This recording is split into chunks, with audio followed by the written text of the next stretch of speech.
What's up, guys and gals? Your host with the most, Griever, as always, bringing you guys the next chapter in the Berserker Bowl of Kengan Omega. Kengan Omega, chapter 185, entitled Shuhari? I guess that's what you call it. It's something that Beard God himself has now shown up to bestow us with more wisdom in this chapter. The man, the myth, the legend, Kuroki Gensai, shows up to tell us about what this is. It's an acronym, apparently, focused in all martial arts. It's referring to martial arts mastery, right? And it's quite interesting. Of course, we have the Falcon there beside him and stuff as this fight rages on. There seems to be something a little wrong with Rihito, you know what I mean? Like, he's just, his footwork and his fist work isn't catching up with his mind's eye, you know what I mean? They're out of sync. You know, either one is working too fast or too slow, or there's too much of a time lag. Similar to Agito and his formless martial arts flip-flopping. There's too much of a lag there at the first, and he started to shrink that lag. This is the same idea, but it's done at a more basic level. It's considered mastery of martial arts, according to Kuroki Gensai. So this is going to open up, I would argue, maybe not a can of worms, but I think this is going to open up a big question. Who is transcended in the series, right? Now we're going to ask these questions. Clearly, like, Oma watching is also mentioning, like, he recognizes the problem, but he probably doesn't know what it exactly is.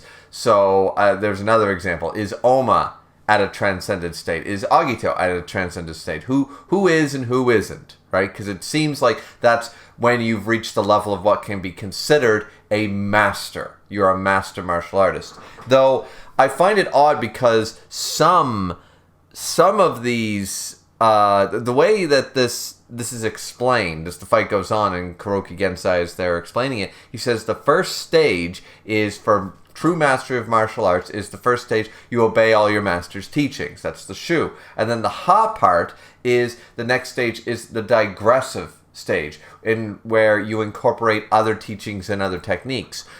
But there is a fundamental flaw in saying that, I would argue.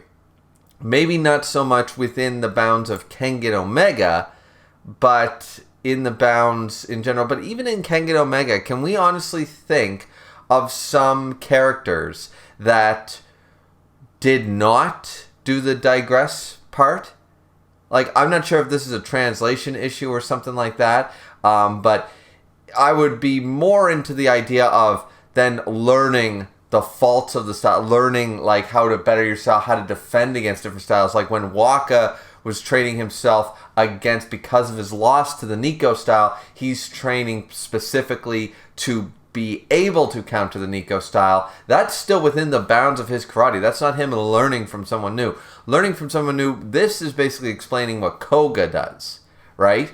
But Oma only had one master, you know, like, technically. Okay, so Oma, like, I'm just concerned and considering the fact that up until Omega, they're basically saying that Ryu, Cosmo, Adam, all these guys, right? Oma, Waka, you could even argue Agito, Kuroki Gensai himself, the one stating this, they have not learned from other masters and other people, from what we understood at the end of Ashura. So I'm sitting here thinking, like, would we not consider these people masters? Or of master level? Ryan, who only uses Cure Clan techniques, since he doesn't learn anything else, you know? And I'm with the community on the fact that you have, like, we don't want everyone and their dog to learn the Nico style. I get that. But it seems like they're basically saying that, oh yeah, if you don't learn from other masters, you can't fully pass through this stage. And this third stage, the Ha stage, is apparently very, and they call it the digress stage, and I'm not sure why, but it's apparently where your body, like, you have all the tools at your disposal, you've gained all the techniques, but now, and you've done the physical training for your body to match up, now comes the hardest part, which apparently, according to Kuroki, is not. And once again, this is very interesting. We don't really get a full explanation on how this works. It's apparently the longest stage and the most painful stage, and you have to overcome your birth pains or your growing pains or whatever to reach transcendence. So it's basically saying, like, you have to go through your puberty, your adolescence, before you fully become a man, before you fully become an adult, and then it all becomes clear. Then, we get the Gohan, ting, Super Saiyan 2 moment where you reach that pinnacle. It's not explained in the best of ways, or maybe I'm reading way too much into it, but I like that Kuroki's here, and I like that we're getting the evolution. We're seeing two sides. Gao Lang also explains how Sao Pang trained. He went back to the fundamental training in the same way, just like his rival Gao Lang. How Gao Lang, he just trained his fists so it could never be broken again. He went back to the basics to harden his fists. Sao Pang did a similar idea. He went back to the rudimentary. His style is fine. He's not going to become a technical fighter. He's not going to become, learn something like the Nico style or anything. He is a brawler. He is a fighter. He is a rush headfirst into stuff. So he can't improve because it wouldn't fit his style. So what does he do? The only thing he can do, he improves the basics. He goes back to the drawing board and starts out with the simple, 100 push-ups, 100 sit-ups, and plenty of juice. That kind of idea, right? Going back to the fundamentals of kicking, elbows, training, all that stuff. So that's pretty cool. I like that they sort of are showing both sides of the evolution of how Sao Pang got to the level he's at currently. So he's stronger than he was, of course, in the previous manga, and now we're having Rihito reaching this transcendence, right? This transcendence that he's reached. And Kuroki confirms that at the end of the chapter, and he gets a really good solid hit out on Sao Pang. So finally his mind and his body is working all as a master's would, right? Just a reflexive action, not overthinking it, not the mind is working too fast for the body to catch up, any of that stuff. They are perfectly synced up, and there we go.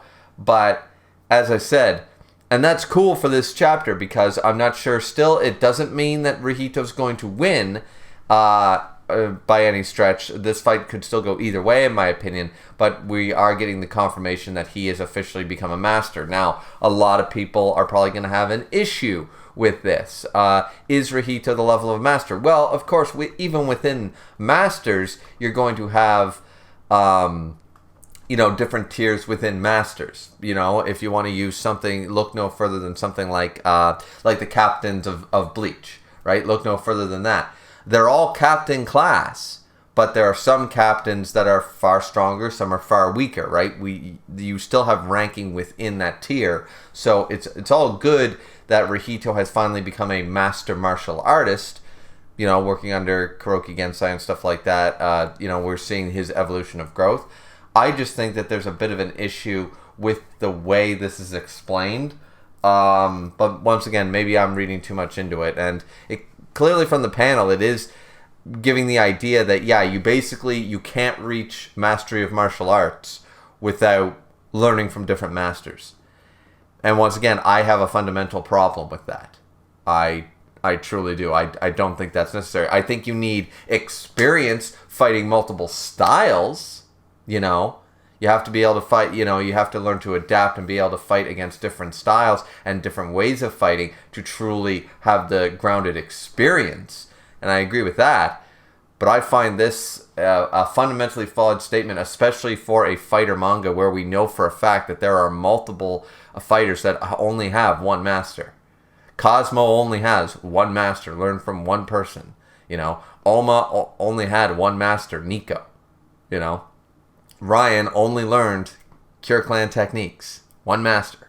Right? So, are you saying that they're never going to reach the pinnacle if they're not already considered master martial artists? Which I would argue that at the very least Oma and Ryan would be considered master level martial artists.